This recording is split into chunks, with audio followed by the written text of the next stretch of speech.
Hello बच्चों, welcome to my channel primary and middle पाठशाला। आज हम पढ़ने वाले हैं कक्षा 8 के लिए भाषा विज्ञान एड ग्रेड अभ्यास पुस्तिका अध्याय 4 दहन एवं ज्वाला। तो निम्नलिखित सामग्री में से कौन सी सामग्री जल्दी जलती है और कौन सी थोड़ी देर बाद जलती है, नीचे दी गई सारणी में उचित क्रम स्थान पर लिखें। पत्ती, रबर का टुकड़ा, लकड़ी और कांच। सामग्री का नाम। जल्दी जलती है, देर से जलती। तो पत्ती जल्दी जलती है, रबड़ का टुकड़ा देर से जलता है, लकड़ी देर से जलती है और कांच नहीं जलता। प्रश्न 1, सही विकल्प के आगे सही का निशान लगाइए। तो पहला, निम्नलिखित में से ज्वलनशील पदार्थों के बारे में सही कथन का चयन कीजिए। तो ऑप्शन सी, इनका ज्वलन ताप निम्न होता है और आसानी से आग पकड़ लेते हैं। दूसरा, जलता हुआ ईंधन व ऑक्सीजन का संपर्क टूटने पर क्या होता है। ऑप्शन बी, आग पर नियंत्रण। तीसरा, चित्रानुसार कागज के 2 कप, पहले में पानी तथा दूसरा खाली लेकर मोमबत्ती की ज्वाला पर रखते हैं। दूसरा कप आग पकड़ लेता है, जबकि पहला कप जिसमें पानी है आग नहीं पकड़ता, बल्कि कप का पानी गर्म होने लगता है। पहला कप तो आग नहीं पकड़ता के संबंध में 2 कथन दिए गए हैं। कागज के कप को दी गई ऊष्मा चालन द्वारा जल में चली जाती है, व जल की उपस्थिति में ताप कागज के ज्वलन ताप तक नहीं पहुंच पाता है। उपयुक्त दोनों कथन में सत्य है, केवल ऑप्शन सी कथन आ तथा बा दोनों कथन सत्य हैं। चौथा, अम्लीय वर्षा हो सकती है। ऑप्शन बी, कोयले और डीजल जलने से। पांचवा, यदि ईंधन को जलाते समय पर्याप्त हवा न मिले तो कौन सा खतरनाक प्रदूषक उत्सर्जित होगा। Option D, carbon monoxide. प्रश्न दूसरा, दिए गए शब्दों की सहायता से रिक्त स्थानों की पूर्ति कीजिए। पहला, ईंधन के ऊष्मीय मान को खालिस्तान मात्रक द्वारा प्रदर्शित किया जाता है, किलोजूल प्रति किलोग्राम। दूसरा, लकड़ी को जलाने से पूर्व उसको खालिस्तान तक गर्म करना आवश्यक है, ज्वलन ताप तक। तीसरा, सबसे अच्छा अग्निशामक खालिस्तान है, कार्बन डाइऑक्साइड। चौथा, पेट्रोल का ज्वलन ताप लकड़ी की अपेक्षा खालिस्तान होता है कम। पांचवा, मोमबत्ती की ज्वाला का खालिस्तान क्षेत्र सबसे अधिक गर्म होता है, वह ऊपरी। अति लघुत्तरीय प्रश्न तीसरा, चित्रानुसार 2 कागज के जार ए तथा बी दिए गए हैं। ए जार में कार्बन डाइऑक्साइड गैस और बी जार में ऑक्सीजन गैस से भरा है। प्रत्येक जार में एक साथ एक मोमबत्ती जलती रख दी जाए तो कौन सी मोमबत्ती अधिक समय तक जलेगी और क्यों। चित्र बी की मोमबत्ती अधिक समय तक जलेगी क्योंकि ऑक्सीजन दहन में सहायक होती है। चौथा, ज्वलन ताप किसे कहते हैं। गीले कागज तथा सूखे कागज में से किसे जलाना आसान होगा और क्यों। वह न्यूनतम तापमान जिस पर कोई पदार्थ आग पकड़ लेता है और जलने लगता है उसे उस पदार्थ का ज्वलन ताप कहते हैं। सूखे कागज को जलाना आसान होगा। प्रश्न 5, उन परिस्थितियों को लिखिए जिनके अंतर्गत दहन क्रिया होती है। दहन के लिए 3 आवश्यक परिस्थितियां हैं, ईंधन, वायु, ऑक्सीजन और ऊष्मा ज्वलन ताप को प्राप्त करने के लिए। प्रश्न 6, हमारे वायुमंडल में ऑक्सीजन 21% है और कार्बन डाइऑक्साइड का प्रतिशत 0.03% है। यदि दोनों के प्रतिशतों में को आपस में बदल दिया जाए तो पर्यावरण पर क्या प्रभाव पड़ेगा, लिखिए। ऑक्सीजन O2 का प्रतिशत बढ़ने से दहन प्रक्रियाएं तेजी से होंगी, जिससे आग लगने की घटनाएं बढ़ सकती हैं। वहीं CO2 को बढ़ने से पौधों का जीवन प्रभावित होगा व ग्लोबल वार्मिंग भी तेज हो जाएगी। प्रश्न 7, रसोई गैस को जलाने पर कोई आवाज़ नहीं होती लेकिन पटाखों के जलाने पर तेज आवाज़ होती है, क्यों, स्पष्ट कीजिए। रसोई गैस का दहन शांत और नियंत्रित होता है, जबकि पटाखों में दहन तेजी से होता है और इसमें गैस अचानक निकलती है जिससे आवाज़ होती है। लघुत्तरीय प्रश्न 8, कोयले की तुलना में मिट्टी के तेल के भंडारण में अधिक सावधानी क्यों बरतनी पड़ती है, जबकि दोनों ही ईंधन है।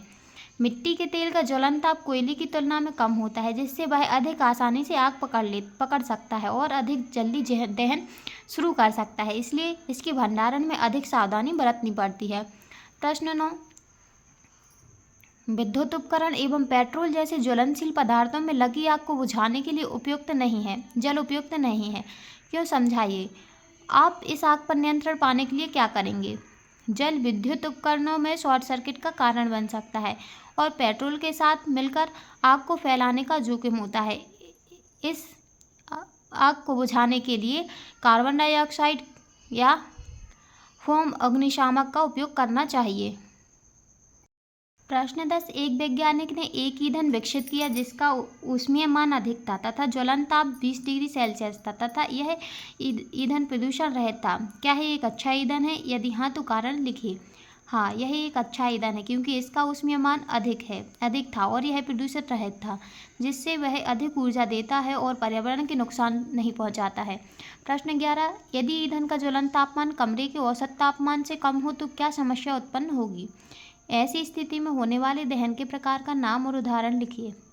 यदि ईंधन का ज्वलन तापमान कमरे के तापमान से कम हो तो ऐसे ईंधन का स्वतः दहन हो सकता है, जिससे आग लगने का खतरा बढ़ सकता है। इसे स्वतः दहन कहा जाता है। उदाहरण सफ़ेद फास्फोरस।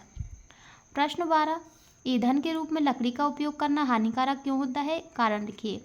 लकड़ी का उपयोग हानिकारक होता है क्योंकि इसके जलने से अधिक धुआं और प्रदूषण उत्पन्न होता है, जो स्वास्थ्य के लिए हानिकारक हो सकता है और पर्यावरण को प्रभावित करता है। दीर्घोत्तरीय प्रश्न 13, कारण स्पष्ट कीजिए। दहन के समय मोमबत्ती ज्वाला के साथ जलती है किंतु कोयला क्यों नहीं? मोमबत्ती में वाष्पशील पदार्थ मोम होता है जो ज्वाला के साथ जलता है, जबकि कोयला ठोस होता है और उसे जलाने के लिए अधिक ताप की आवश्यकता होती है, जिससे यह बिना ज्वाला के जलता है। कुछ ज्वलनशील पदार्थों को जलाना दूसरे ज्वलनशील पदार्थों के जलाने की तुलना में कठिन होता है, क्यों? विभिन्न पदार्थों के ज्वलन तापमान, वाष्पशीलता और दहन की विशेषताएं भिन्न होती हैं, जिससे कुछ पदार्थों को जलाना दूसरों की तुलना में कठिन होता है। प्रश्न 14, निम्न पर टिप्पणी लिखिए। ताजमहल का रंग पहले की तुलना में पीला होता जा रहा है। इसके रंग परिवर्तन के क्या कारण हो सकते हैं? ताजमहल का रंग पहले की तुलना में पीला होता जा रहा है। इसका प्रमुख कारण अम्लीय वर्षा, एसिड रेन और वायु प्रदूषण है। अम्ल वर्षा की बूंदें संगमरमर के साथ प्रतिक्रिया करती हैं तो जो सतह पर जम जाती हैं और प्रदूषित कर देती हैं। इससे ताजमहल को नुकसान पहुंच रहा है। इसको प्रदूषित होने से बचाने के लिए आप क्या संभावित उपाय करेंगी? इसको प्रदूषित होने से बचाने के लिए संभावित उपाय निम्न हैं। पहला, वायु प्रदूषण को नियंत्रित करना। दूसरा, नियमित सफाई और सुरक्षात्मक कोडिंग उपयोग। तीसरा, अम्लीय वर्षा ना हो। CO2 और SO2 गैस को वातावरण से कम करने के लिए पेड़ पौधे अधिक मात्रा में लगाना चाहिए। प्रश्न 15, बूझो व पहेली ने फुलझड़ी को पहले जलाने हेतु प्रयास किया, जिसमें बूझो ने फुलझड़ी को मोमबत्ती की ज्वाला के ऊपरी भाग में रखा और पहेली ने फुलझड़ी को ज्वाला के आंतरिक भाग में रखा। किसकी फुलझड़ी ने पहले आग पकड़ी और क्यों? बूझो की फुलझड़ी ने पहले आग पकड़ी क्योंकि ज्वाला का बाह्य भाग अधिक गर्म होता है, जिससे फुलझड़ी जल जाती है, जबकि पहेली ने आंतरिक भाग में रखा वह कम गर्म होगा और देर में आग पकड़ेगी। दूसरा, मोमबत्ती की ज्वाला के विभिन्न क्षेत्रों को नामांकित करते हुए चित्र द्वारा प्रदर्शित कीजिए। तो मोमबत्ती बनाएंगे। ये बिन जली मोमबत्ती का सबसे आंतरिक क्षेत्र होता है काला, और यहाँ पे कम गर्म, यहाँ पे सबसे अधिक गर्म, और इसके बिल्कुल जस्ट बीचों बीच सबसे कम गर्म होता है। ये मोमबत्ती है और इसका पूर्ण दहन का बाह्य क्षेत्र ऊपर ये नीला नीला होता है। आंशिक दहन वाला मध्य भाग होता है ये।